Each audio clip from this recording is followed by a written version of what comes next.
I got a few packages today, so let's do an unboxing. I think these are mostly from the Yellow app slash similar websites that do the same thing, if you know what I'm talking about. I feel like, in my opinion, this might be the worst side hustle humanity ever created. Okay, so today's video is going to be a piggyback off of one of the examples I used for my previous video talking about product waste, and that is the luxury market, because as I was researching that video, I kind of fell into a bit of a rabbit hole on TikTok, and I just wanted to share it with you because the entirety of the luxury market is just a mess now, and that also includes the replica market. So we have a lot of stuff to go over, a lot of examples, a lot of clips, along with some comments from you guys. So let me know what you guys think down in the comments below. But we're going to start off with something that definitely got a lot of traction a few months ago when it was released, and even though it was basically an open secret, it has now been proven. You could see this photo. Italian authorities uncover that Dior spends $57 to make their $2,800 purse. I think we all knew it's not like it cost thousands of dollars to make the highest quality leather, whatever type of materials they want to use to make their bags or any of their luxury items in general. But now having articles actually proving this just makes it a little bit worse for everybody else. I believe Armani had bags that cost around $90 to make, and they sold them for almost $2,000 as well. I mean, every single one of these luxury brand companies are going to be the same. You could see another one, a $9,000 sweater made with free labor. Loro Piana's luxury sweaters were revealed to be made with free labor from Peruvians, and 80% of the residents haven't benefited from the trade. We have article after article inside luxury's Italian sweatshops. You could actually see photos of what these workers are subjected to because of the increased popular demand on luxury items. So again, it's Dior and Armani that were exposed for doing this. Dior declined the comment on the case, and Armani said it always tried to minimize abuses in the supply chain and of course cooperate, blah blah blah. They just are basically saying they're sorry because they got caught. The investigation revealed it was sweatshop-like conditions, inhumane treatment in the Dior and Armani factories in Italy, so they were allowed to say that it was still made in Italy. Workers slept in sleeping bags, worked long hours without breaks, nights and during the holidays, and this was proven with the electricity bill showing that they were still being in use way after the normal 9-to-5 workday. Safety devices on machines were taken off to speed up production. I mean, oh man. And the workers were undocumented Chinese nationals, so they literally had Chinese sweatshops importing those people to Italy to have that European touch, made in Italy, you know, the best possible materials. And the workers were paid as little as €1 an hour, while Dior sold them for around 2,600 euros. We have some comments from you guys. I'm a leather worker and I know Dior has been garbage for a while. It's plastic, and I was always told you're paying for the name, not the material, because honestly it's not really that much better of a quality than normal name brands now. They're just trying to pump it out as quickly as possible because people just want that name on their shirt or on their bag or jacket or whatever. So even though this is pretty depressing, it's really nothing new with the luxury companies. But what I've started to see is with that demand and how expensive these items are, the explosion of just completely openly using and unboxing, showing off, selling replica items on TikTok is just honestly unreal. I mean, we could take a look right here. I got a few packages today, so let's do an unboxing. I think these are mostly from the Yellow app slash similar websites that do the same thing, if you know what I'm talking about. Let's start with this cute little one. So I'm not just going to watch the entire haul, I'll have it up while I'm talking. But basically, the way that a lot of these TikTokers who become the influencers that we've seen with the try-on hauls, the unboxings, I mean, any of the sponsorships just trying to sell products, have spawned into doing the exact same thing with literally fake items. So the way that they get around it is they don't ever admit it in the video, and they call it the Little Yellow app, which ends up being DHgate. If you don't know what that is, it's another wholesale website that basically allows the sale of replica items because Chinese copyright is not the same as the US, so it's very difficult for people to get in trouble, and because of that you could just be a vendor on there, even though it still technically is illegal. But it has turned into the same type of lifestyle influencers pushing products with promo codes or being paid by companies are now actually getting paid by vendors, showing off and trying to sell you replica items from luxury companies illegally. And I mean, I just went through a couple of these, but there are many accounts. I mean, 17,000 followers I see on this woman, almost 50,000 on the next one. Of course, they have the same links, the same type of influencers we saw with all the overconsumption videos I made. And I mean, you could see the comments. What is the Yellow app? Link in my bio. You could see that they try to kind of game the system so they don't get banned. They don't spell bio correctly. They say Yellow app instead of DHgate because they'd probably get in trouble.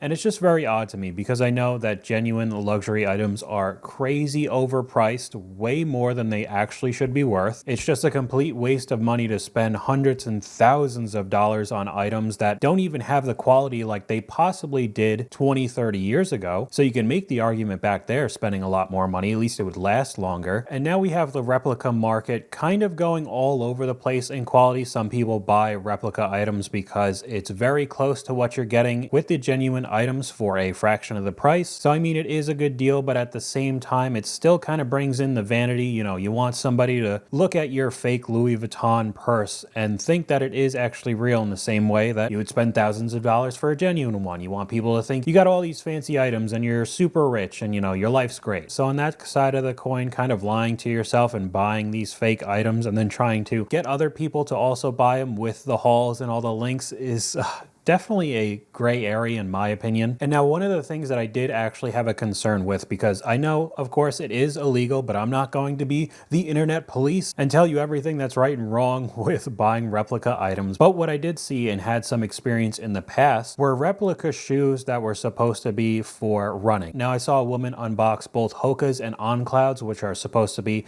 very good running shoes. And I mean, I don't know the quality difference between the authentic ones and what she's showing in the video. However, I remember back a long time ago when I used to play soccer, cleats ended up getting very expensive, especially for the high tier. We were talking around $200. Now they're almost $300 looking at that recently. But I remember watching videos from people online who would regularly unbox, you know, maybe they had a soccer store, so they got all the new items and they could show you all the features, you know, what they look like and everything. And some of these videos were showing that people were buying replica soccer shoes just because they didn't want to shell out the $200 for the high-end version. And because of that, they were getting very poor quality shoes that, especially if you were playing, you know, any competitive game running back and forth, it could actually be somewhat dangerous because the quality of the shoe construction is not nearly as good as the authentic. So, I mean, it could be as bad as tearing like an ACL or MCL. If you've seen any of those injuries from professional athletes or college, anything like that, it doesn't take much. So in that way, I thought it was a little bit dangerous if you were buying replica running shoes, especially if you were a competitive runner or a long distance. The quality might not be the same. I don't really have too much experience. I never bought any of the fake running shoes, but what I saw a while ago with the replica soccer shoes, I just probably wouldn't take that chance. But in other avenues that I had experience with reselling shoes like Yeezys and Jordans, especially today, I think part of the reason why the market has tanked so much is that replicas have gotten so unbelievably close to those kinds of shoes. So if it's just walking around lifestyle shoes, even though Jordans are supposed to be basketball shoes, but most people don't wear them that way, it kind of goes hand in hand with a comment from you guys. Are we surprised, honestly, when professionals can no longer tell the difference between authentic and dupes? It's because they're coming from the same place. So again, it does depend on what you're buying that's authentic and replica. Some could be really good quality, some could be really bad quality. Overall, it still is illegal though. The next rabbit hole that I found was actually even more dark than just buying replica items to make it look like you have a Chanel bag or something like that. I ended up finding these gurus, all of these financial influencers that we've talked about before, who are regularly trying to sell courses to others and teach them how to sell replica items as authentics. So I found many pages like this, and they all do the same thing as all of the other,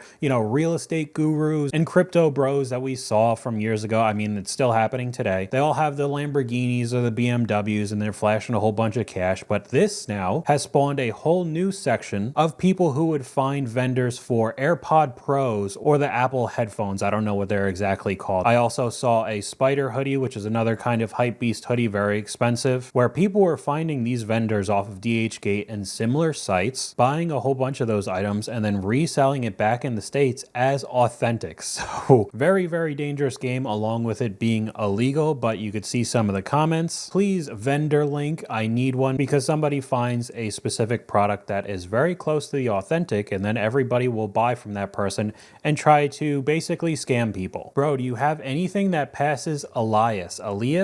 I never heard of this, but when I ended up looking it up on the App Store, it is a place to sell sneakers and apparel. So similar to GOAT. What was the other? Grail, that was another one. I mean, StockX, there are many websites. I just thought it was really funny when I actually searched this up. The first thing that comes up that was a sponsored post is DHgate, so that really doesn't bode well for that app. It seems like another place that might not be regulated as well, so you could end up scamming a lot more people and getting away with it. But it is just pretty unbelievable to me that I found this easily on TikTok, where again, all of this is still technically illegal. This is not allowed. And then the next level, where we had all the scammy gurus teaching others how to scam and buy fake items and try to pass them off. So unfortunately, with how popular online shopping has gotten, this will probably end up getting worse, and the only place you could really get genuinely authentic items are from the manufacturer. Hopefully, we'll just end this video off with somebody talking about selling reps as retail. Is reselling reps worth it? This is what comes to the mind of the people that are just starting out doing this side hustle or heard something about it, and I'm just gonna tell you my honest opinion about selling replicas online, why you should or shouldn't do it. So let's get straight with the video. Okay, so for the people who don't know, reselling is that type of side hustle where you buy products from China, then just sell it back on Facebook Marketplace or eBay. An example of that would be like, you know, one-to-one AirPods or some one-to-one Jordan 4s or Yeezy, but you got the point, right? First of all, guys, I feel like, in my opinion, this might be the worst side hustle humanity ever created, and it's just morally wrong. Like, you know, people spend their hard-working money to get themselves some, you know, good shoes for a good price, and at the end, they just get scammed. Second reason why you shouldn't do reselling is because it is obviously illegal. You're not allowed to sell counterfeits as an original product. At the end of the day, guys, you will get caught. If you're thinking you're going to be selling 15 pairs of shoes that cost around, like, you know, $1,000 on StockX, and you won't get caught, bro, your eBay or Facebook Marketplace records every single purchase or sale that you made. They'll track you down. I do also want to add that one-to-one is another term to try to make it look like the replicas are actually authentics, you know, like one-to-one quality, even though most of the time it's never actually like that. I had to deal with all of this kind of stuff when I was reselling sneakers back in 2020. The amount of people that tried to scam me with fake shoes, passing them off as real, was just, I mean, literally hundreds and hundreds of pairs. But I guess with the popularity dying down of sneakers, it's kind of gone over to more of the luxury items in general. So just honestly watch out for any of this stuff right now. I wouldn't think that too many of us are going to buy thousands and thousands of dollars worth of Chanel and Dior and Burberry items, but it could even be as little as trying to buy Hoka's or On Cloud running shoes. So it's very, very dangerous. It seems to be super easy to get scammed online now, but that's all I have for you guys today. YouTube thinks you'll like this video popping up on screen right now, but hopefully you guys enjoyed this video. If you did, please leave a like, and I'll talk to you guys later.